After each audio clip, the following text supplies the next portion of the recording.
Hello বন্ধুরা, JB matric চ্যানেলে তোমাদের সকলকে স্বাগত জানাই। ভিডিওতে ক্লিক করার জন্য অসংখ্য ধন্যবাদ। প্রথম থেকে ভিডিওটা দেখো, খুবই গুরুত্বপূর্ণ অঙ্ক, প্রত্যেকটা প্রশ্ন পরীক্ষায় আসার মতো অঙ্ক, বাছাই করা অঙ্ক কিন্তু আজকে রয়েছে, খুবই গুরুত্বপূর্ণ।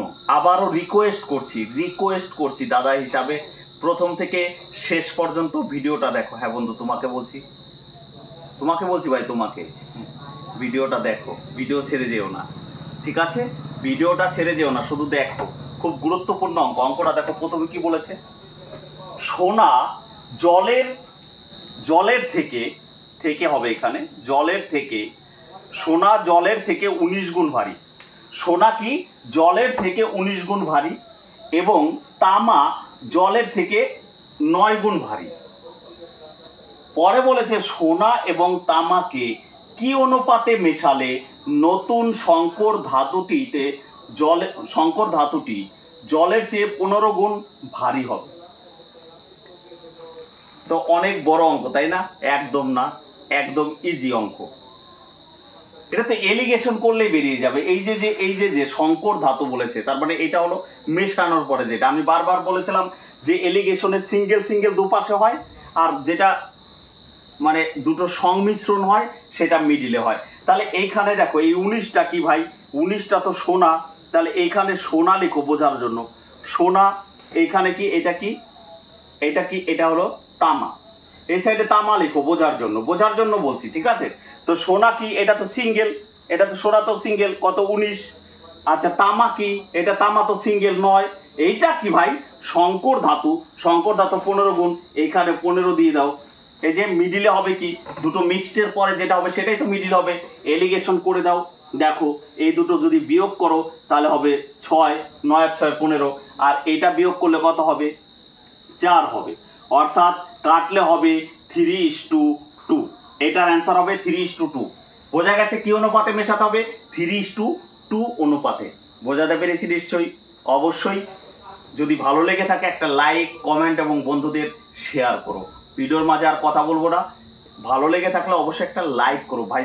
লাইক করতে পয়সা লাগে না, আর কমেন্ট করতেও পয়সা লাগে না, একটু যদি ভালো লেগে থাকে অবশ্যই করো।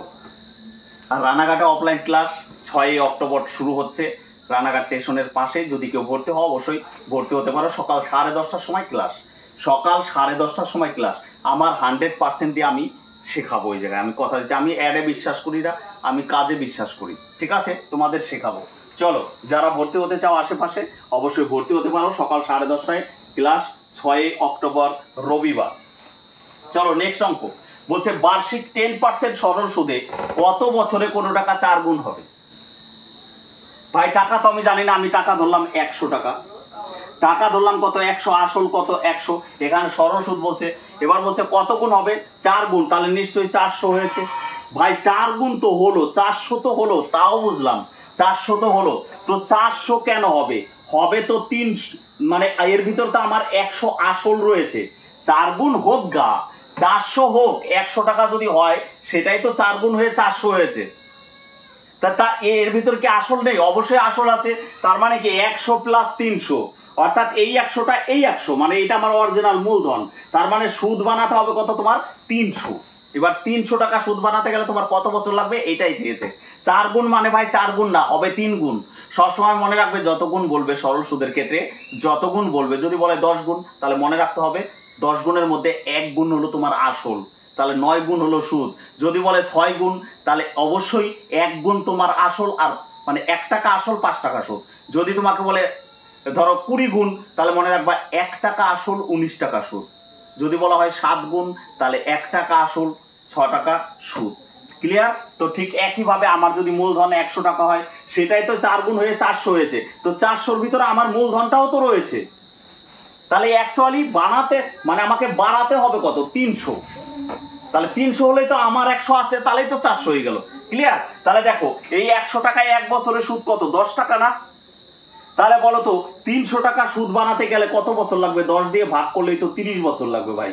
30 বছরে 300 টাকা সুদ পাবা। তাহলে 300, আর এই যে তোমার মূলধনের তো আর কি, মূলধন তো আমার নিজেরই, তো ওইটা তো আমাকে ফেরত দেবেই। তাহলে তাহলে 30 বছর লাগবে, 30 বছর লাগবে। এই 4 গুণ হতে গেলে কত বছর লাগবে? 30 বছর।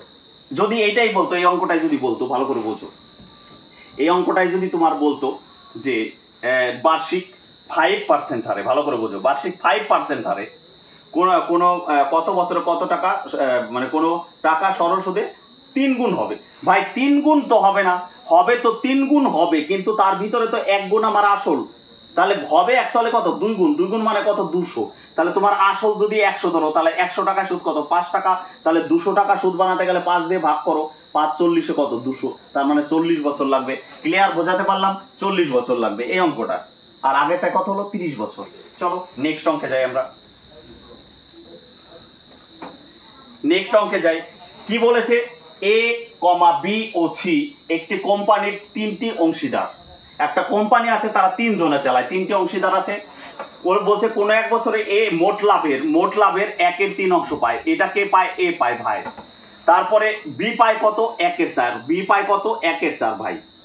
এবার বলছে পেল, আর সি অবশিষ্ট 5000 টাকা পেল। সি অবশিষ্ট কত পেল? 5000 টাকা পেল। এবার অবশিষ্ট আমি কি করে বের করব? আমি তো দুজনাটা জানি, তাহলে অবশিষ্ট বের করতে গেলে তুমি একবার ভাবো, এই যে নিচে যে জিনিসটা আছে, এর আছে 3, এর আছে 4, এ দুটো তো সমান না, এর লসাগু করে দাও ভাই, লসাগু করে দাও। লসাগু কত বলো তো? 3 আর 4 এর লসাগু কত ভাই? 12। 3 আর 4 এর লসাগু কত? 12। তার মানে নিচে তুমি 12 বানিয়ে দাও। তাহলে 12 এর নিচেও মানে দুটোর নিচে সমান বানিয়ে দাও। এক কথা হলো দুটোর নিচে সমান বানিয়ে দাও। তাহলে 3 আর 4 এর লসাগু 12। তাহলে আমি 12 বানাতে গেলে একে 4 দিয়ে গুণ করব।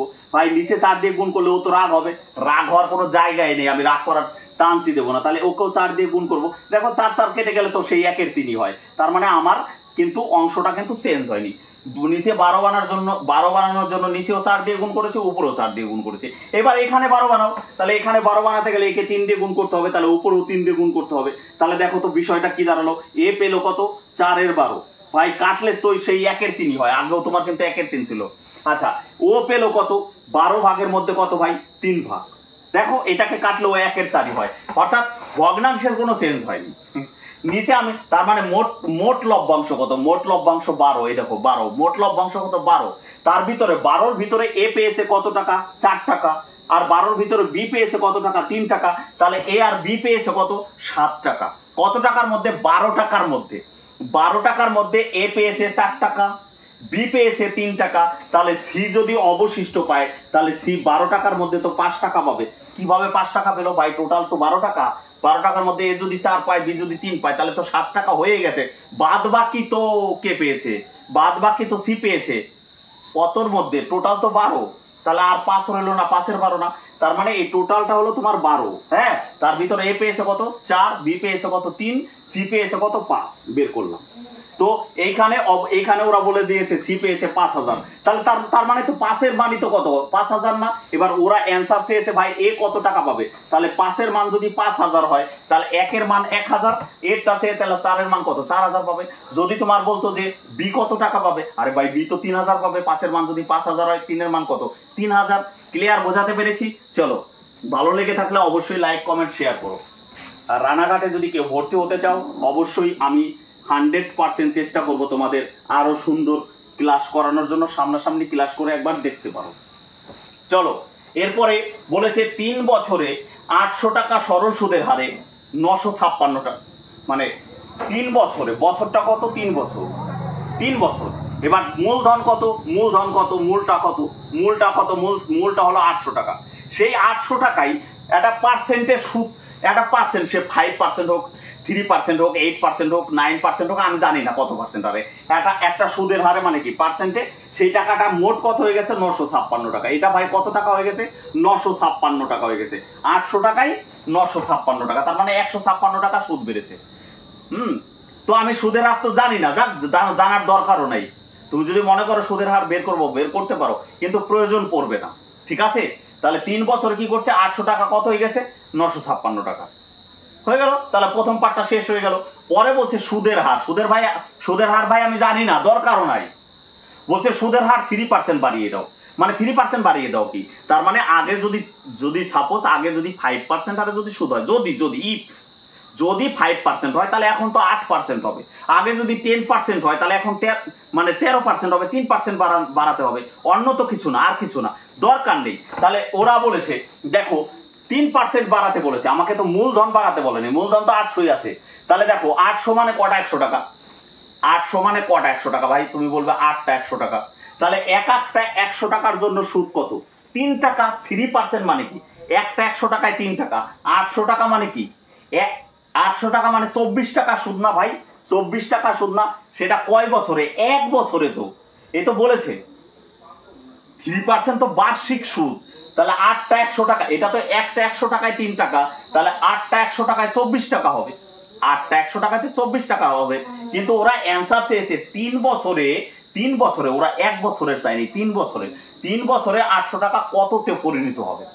আরে ভাই এইটা তো 1 বছরে যদি 24 টাকা হয় তাহলে 3 বছরে তো 72 টাকা সুদ হবে না? 72 টাকা সুদ হবে না? 1 বছরে যদি 24 টাকা সুদ হয় তাহলে ওরা তো 1 বছরে বাড়াতে বলেনি, বলছে 3 বছরে। তাহলে 3 বছরে কত টাকা সুদ বাড়বে? 72 টাকা বাড়িয়ে দাও। আরে 956 টাকা তো পাবোই, আগের সুদের হার তো আছেই, এক্সট্রা তোমার 3%। তাহলে এর সঙ্গে 72 যোগ করে দাও, তাহলে অ্যান্সার হয়ে যাবে 6 আর 2 8, 7 5 12, 2 হাতে আমার 1, 9 রাখে কত? 10, অর্থাৎ 1028 টাকা। ক্লিয়ার? বোঝাতে পারলাম? চলো নেক্সট অঙ্কে যাই আমরা। নেক্সট এবং লাস্ট অঙ্ক আরেকবার বলে দিই, রানাঘাটে যারা ভর্তি হতে চাও, সামনাসামনি যদি ক্লাস করতে চাও অবশ্যই ভর্তি হতে পারো। রানাঘাট স্টেশনের পাশে সকাল 10:30টায় ক্লাস, 6 তারিখ 6 অক্টোবর, মনে রেখো। চলো নেক্সট অঙ্ক বলছে একটা ত্রিভুজ, আমি একটা ত্রিভুজ একে তোমাদের বোঝাই। এই একটা ত্রিভুজ কি নাম দিয়েছে? P Q R. ঠিক আছে, আমরা জানি একটা ত্রিভুজের 3টে কোণের যোগফল কত ভাই? 180 ডিগ্রি। ত্রিভুজ যেই ত্রিভুজই হোক, 3টে কোণের মান সমষ্টি কত? 180 ডিগ্রি। চলো এবার বলেছে কি পি কোণ, এই কোণটার মান কত? এক্স। পি কোণটার মান কত? এক্স। কিউ কোণের মান কত? ওয়াই। আর এই আর কোণের মান হলো, এইটা হলো ওয়াই তো আছেই, প্লাস তার সাথে 20, ওয়াই এর সাথে 20 যোগ, এইটা বলেছে। চলো নেক্সট বলেছে কি, নেক্সট একটা ক্লু দিয়েছে কি, যে 4x ভাই, 4x মাইনাস ওয়াই সমান সমান কত? 10। 4x মাইনাস ওয়াই সমান সমান কত? 10 বলেছে।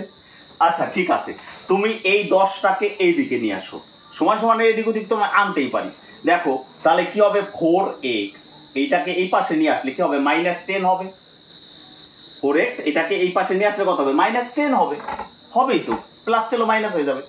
সমান সমান দিয়ে এইটাকে তুমি ওই পাশে নিয়ে যাও, তাহলে মাইনাস ওয়াই আছে, ওই পাশে গেলে প্লাস ওয়াই হয়ে যাবে। তার মানে ওয়াই এর মান ভাই কি?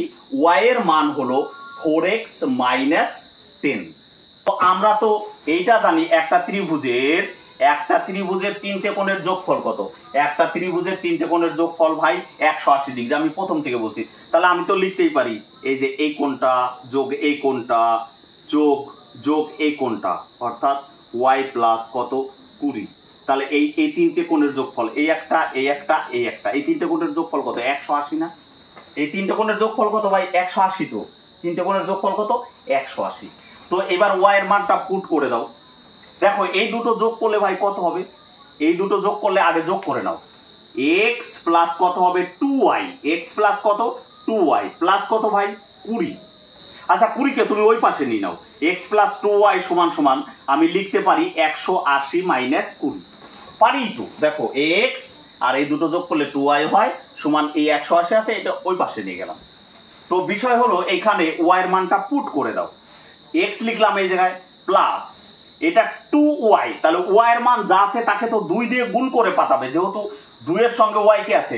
গুণ আকারে আছে। তাহলে y এর মান যদি 4x মাইনাস 10 হয়, তাহলে আমি তো 2 দিয়ে গুণ করে লিখলে 8x মাইনাস 20 লিখতেই পারি, লিখতে পারি না?